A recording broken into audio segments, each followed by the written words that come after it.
देख question corresponding क्या बोला है, क्वेश्चन को अगर आप रीड करो, ठीक है, तो क्वेश्चन में बोला है consider two power system showing figure below which are initially not interconnected and are operating at a steady state at the same frequency. Separate load flow solution are computed individually for two systems corresponding to this scenario. The bus voltage phasors so obtained are indicated on figure.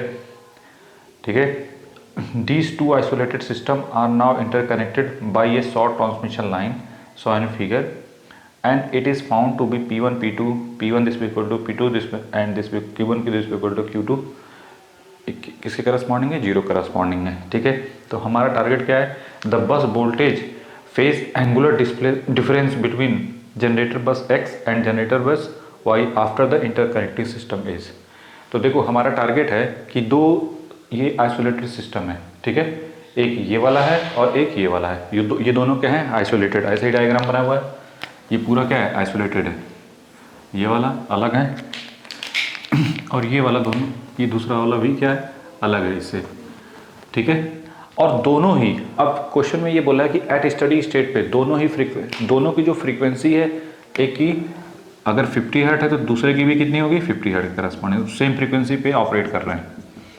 ठीक है, और ये जो भी diagram है इस type का दिया हुआ है।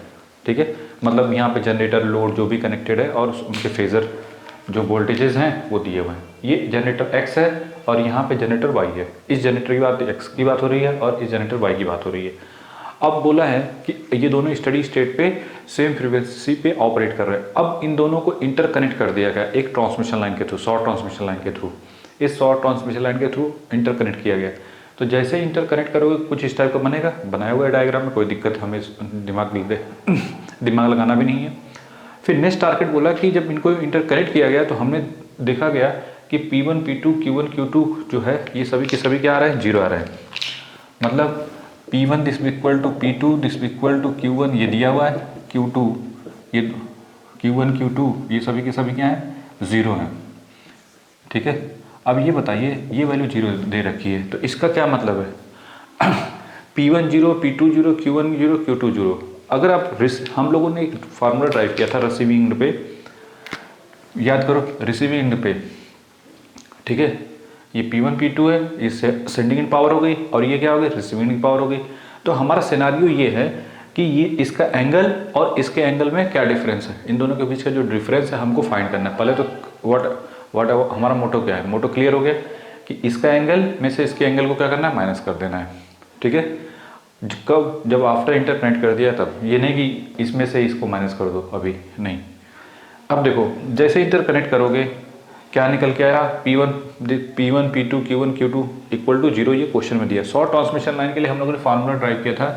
P2 की वैल्यू किसके करा, रिसीविंग पे जो पावर मिलती थी हमको क्या मिलती थी, VS VR का मैग्नीट्यूड ऐसे लिखते थे, divide by X into sine delta corresponding. नहीं, हमने शॉर्ट ट्रांसमिशन लाइन के लिए ड्रॉ किया था रिसीविंग पे पावर।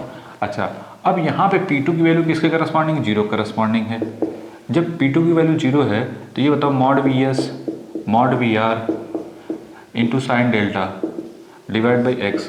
अब ये इसकी वैल्यू तो जीरो हो नहीं सकती, क्यों, क्योंकि ये ट्रांसमिशन लाइन है तो रिएक्टेंस इम्पीडेंस कुछ होगा ना, तो रिएक्टेंस है तो वो तो जीरो होगा नहीं। अब बात करते हैं VS और VR, ये भी जीरो नहीं हो सकते, तो इसका मतलब इसमें कौन जीरो हो सकता है, सिर्फ साइन डेल्टा, तभी ये जीरो हो सकती है पावर। तो डेल्टा की वैल्यू इसका यहाँ से क्या निकल के आए, जीरो। इसका मतलब ये हुआ कि VS डेल्टा किसके बीच का एंगल है, VS दिस इक्वल टू क्या लिखते हो, mod VS at the angle delta 1 और VR की वैल्यू किससे करस्पॉन्डिंग है, VR at the angle delta 2।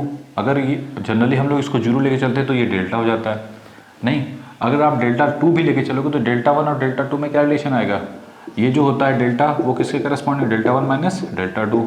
तो अब यहाँ पे डेल्टा 1 और डेल्टा 2 क्या हो गए, इक्वल हो गए, इसका मतलब। ठीक है, आप उसको जीरो भी ले सकते हो, मतलब दोनों का जो सेंडिंग एंड का वोल्टेज का एंगल और रिसीविंग एंड के वोल्टेज, ये सेंडिंग एंड हो गया और ये क्या, रिसीविंग एंड के वोल्टेज का जो फेज एंगल है वो कितना है, जीरो। क्लियर हो गया, मतलब सेम है, तभी तो डिफरेंस क्या मिलेगा, जीरो मिलेगा, तभी ये डेल्टा आपको जीरो मिलेगा। फिर नेक्स्ट वन Q2 क्या लिखोगे, रिसीविंग पे जो पावर आती थी वो कितना था, v s mod v r into cos delta divided by x minus v r का स्क्वायर डिवाइड बाई एक्स, यही आता था जब शॉर्ट ट्रांसमिशन लाइन के लिए हमने डेरिवेशन किया था, ड्राइव किया था, कुछ इसी टाइप का आया था।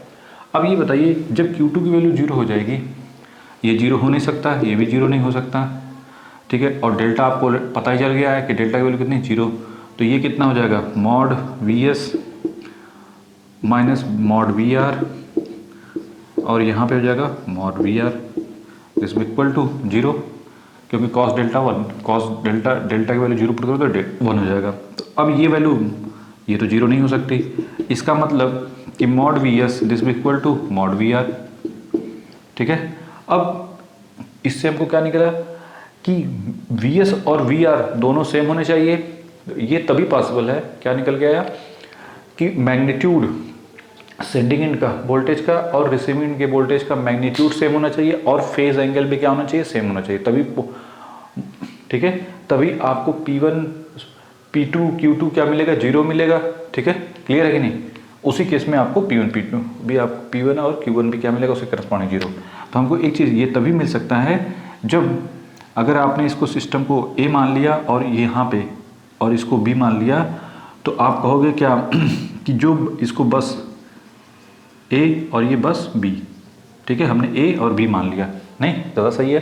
तो यहाँ का वोल्टेज और यहाँ का वोल्टेज VA और VB आपको क्या मिलेगा, इक्वल मिलेगा, नहीं, VA and VB magnitude wise भी इक्वल मिलेंगे और एंगल वाइज भी क्या मिलेंगे, इक्वल मिलेंगे, ठीक है, इक्वल मिलेंगे, जिसकी वजह से जो del one minus del two क्या मिलेगा, आपको जीरो मिलेगा, क्लियर। तो वोल्टेज डिफरेंस जीरो मिला और वी, तो एक चीज़ तो क्लियर हो गई कि यहाँ का वोल्टेज और यहाँ का वोल्टेज क्या होना चाहिए, सेम होना चाहिए। अब हम क्या करेंगे, कुछ नहीं, तो अगर हम इसको रेफरेंस मान लें, ठीक है, इसको मिटाना पड़ेगा, पहले इसको बनाओ जल्दी से, क्लियर है कि नहीं। क्वेश्चन में ये दिया था ना, देखो क्वेश्चन में दिया था कि दो सिस्टम आइसोलेटेड सिस्टम है जो इंटरकनेक्टेड है, सॉरी इंटरकनेक्टेड नहीं है, और दोनों सेम फ्रीक्वेंसी पे क्या कर रहे हैं, ऑपरेट कर रहे हैं, क्लियर। तो जब दोनों सेम फ्रीक्वेंसी ऑपरेट करेंगे तो क्या खास, तभी इनको इंटरकनेक्ट भी कर सकते हैं। तो फिर नेक्स्ट बोला है कि जब हम इनको शॉर्ट ट्रांसमिशन लाइन से इंटरकनेक्ट कर देते हैं तो हमको मिलता क्या क्या है कि P1 P2 Q1 Q2 क्या मिल रहा है, जीरो मिल रहा है, नहीं मतलब करंट आपको जीरो आ जा रही है, तभी ना, तो ये तब करंट तभी जीरो मिलेगी, V इसमें से इसको माइनस कर दो, अगर दोनों का वोल्टेज और करंट वोल्टेज करंट, अगर ये पावर यहाँ से यहाँ तक जीरो जा रही है तो इसका मतलब ये हुआ ना कि इसमें करंट कितनी है, करंट जीरो है, करंट जीरो कब हो सकते हैं, V1 minus V2 this equal to zero हो जाए, या VS minus VR this equal to zero हो जाए, ठीक है। इसका मतलब दोनों सेम वोल्टेज पे होंगे और सेम एंगल होंगे, तभी ऐसे भी देख सकते हैं। अदरवाइज यहाँ से देख सकते हैं कि ये वैल्यू जीरो, हमने शॉर्ट ट्रांसमिशन लाइन के लिए फार्मूला ड्राइव किया था क्या कि वो ये होता है, तो हमने बताया कि ये जीरो नहीं हो सकते, और ये चूँकि जीरो दे रखा है तो इसका मतलब डेल्टा जीरो होगा। तो डेल्टा जीरो होने का मतलब हो गया कि अगर ये डेल्टा वन है और ये डेल्टा टू है तो डेल्टा वन और डेल्टा टू क्या मिलेगा, सेम मिलेगा, ठीक है। फिर नेक्स्ट टारगेट हमने बोला कि Q2 की वैल्यू क्या मिलेगी, जीरो अकॉर्डिंग टू क्वेश्चन, तो हमको वहाँ से ये मिल गया कि VS this equal to VR, sending in और रिसीविंग का वोल्टेज क्या मिल गया, सेम मिल गया मैग्नीट्यूड वाइज, और यहाँ से एंगल वाइज एंगल क्या मिला था, डेल्टा वन और डेल्टा टू इक्वल मिले थे। तो अब यहाँ पे इसका मतलब ये दोनों सेम वोल्टेज हो गए, हमने सिंप्लिसिटी के लिए इसको बस A मान लिया, इसको बस B मान लिया, ठीक है। इसको अगर A वोल्टेज है, ये B वोल्टेज है, तो दोनों का मैग्नीट्यूड सेम होगा और फेज एंगल भी क्या मिलेगा, सेम मिलेगा। अब हम लोग पहुँच चुके हैं अपने नेक्स्ट टारगेट पे, तो बना लो इसको, मिटाते हैं इसको। तो हमको क्या निकल गया, VA this equal to VB। अब इसको क्या लिख सकते हो, देखो यहाँ का मैग्नीट्यूड यहाँ का मैग्नीट्यूड क्या गया, 1 है, तो आप लिख सकते हो 1। सिंप्लिसिटी के लिए इसको रेफरेंस ले लो 0, तो ये भी 0 हो जाएगा। अगर यहाँ पे डेल्टा वन 30 डिग्री लोगे तो ये भी 30 डिग्री, अगर 5 डिग्री लोगे तो ये भी 5 डिग्री, तो आप इसको क्या ले लो, बेटर टू राइट रेफरेंस, ठीक है। अब रेफरेंस आपने यहाँ पे कर दिया, आप कहोगे सर क्यों ना हम इसमें से इसको कर देंगे, नहीं कर सकते, क्यों, क्योंकि ये जो वोल्टेज है वो किसको रेफरेंस में लेके किया गया है, इस जनरेटर को रेफरेंस लेके किया गया, तब ये वोल्टेज की वैल्यू ये आ गई, और यहाँ पे जो एंगल आ गया लाइक दिस वन करस्पॉन्डिंग। उसी तरीके से इसको रेफरेंस लेके इस रेफरेंस के रिस्पेक्ट में ये है, और ये जो एंगल है वो किसके रेफरेंस में, इसके रेफरेंस में है। जब आप इनको इंटरकनेक्ट कर दिए, अब रेफरेंस चेंज हो गया, यहाँ पे आ गया, कितना हो गया 1 एट द एंगल 0, नहीं तो यहाँ का जो वोल्टेज है, अब यहाँ पे क्या हो जाएगा, अब यहाँ पे अगर 0 बनाना है तो क्या करोगे, -20 में +20 ऐड कर दो, तभी 0 बना करें, नहीं तो इसका मतलब ये हुआ। और इस वाले में भी क्या करोगे, अब पहले इसको करते हैं, पहले इस साइड ए साइड में हम इसको क्या बनाना चाह रहे हैं 1 एट द एंगल 0, तो तभी हो सकता है जब +20 ऐड कर दो, क्योंकि पहले कितना है -20। तो ये जब आप 1 एट द एंगल 0 करोगे तो अब ये होता है, यहाँ पे क्या किया +20, तो सब में क्या करो, इस वाले में सब में +20 कर दो, तो यहाँ पे क्या हो जाएगा एंगल में 1.02 एट द एंगल +20। यहाँ पे भी ऐड करोगे तो यहाँ वाले में कितना हो जाएगा 1.02 एट द एंगल 10 दिया है, उसमें 20 ऐड कर दोगे तो कितना हो जाएगा 30 डिग्री, ठीक है। तब तो ये VA की वैल्यू हो गई, क्लियर, सेटिस्फाई कर दिया। अब यहाँ पे क्या करना है, यहाँ पे क्या दिया -5 दिया हुआ है, इसमें कितना ऐड कर दें कि यहाँ पे भी कितना हो जाए, तो यहाँ +5 ऐड कर दोगे तो यहाँ पे कितना हो जाएगा 1 एट द एंगल 0 डिग्री इसका। अब यहाँ वाला कितना हो जाएगा, ये हो जाएगा 1.02 एट द एंगल, देखो 5 ऐड किया तो यहाँ पे क्या कर दोगे +5, ठीक है, क्लियर।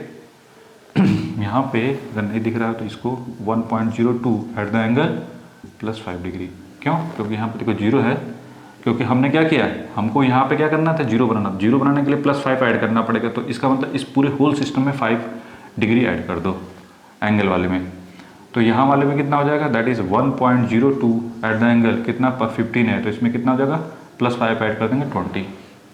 अब क्वेश्चन क्या पूछा है, X और Y जनरेटर करस्पॉन्डिंग, नहीं तो आपको फेज डिफरेंस क्या निकालना है, phase difference between X and Y, तो वो कितना हो जाएगा, यहाँ पे X एंड Y, तो ये 30 में से इसको क्या कर दो माइनस कर दो, तो 30 - 20 दैट इज 10 डिग्री, तो 10 degree is the final answer, ठीक है। A option is the correct option, ठीक है, बना लो इसको, बहुत सिंपल थे बस हमको कुछ नहीं समझना है एकदम। भाई पावर देखो, पावर क्या, पावर इसमें कितने 0 जा रही है ना, इधर इस साइड की पावर 0, इस साइड की, तो आप करंट से भी कर सकते हो। ये करंट की वैल्यू क्या मिलती है, करंट जो होगी 12 वो कितने जो V1 - V2 या VA माइनस, ऐसे भी कर सकते थे डायरेक्ट कि ये जो करंट क्या होगी डिवाइड बाई जेड जो भी है। अब VA - VB 0 तभी हो सकता है जब ये दोनों क्या हो, अभी इसको तो इन्फिनिटी कर नहीं सकते, ये तभी 0 हो सकते हैं जब VA और VB इक्वल हो, नहीं तभी ये क्या होगा 0 हो सकता है, पावर 0 है ना, क्योंकि P2 और Q2, P1 और Q1 दोनों 0 है, दैट्स वाई।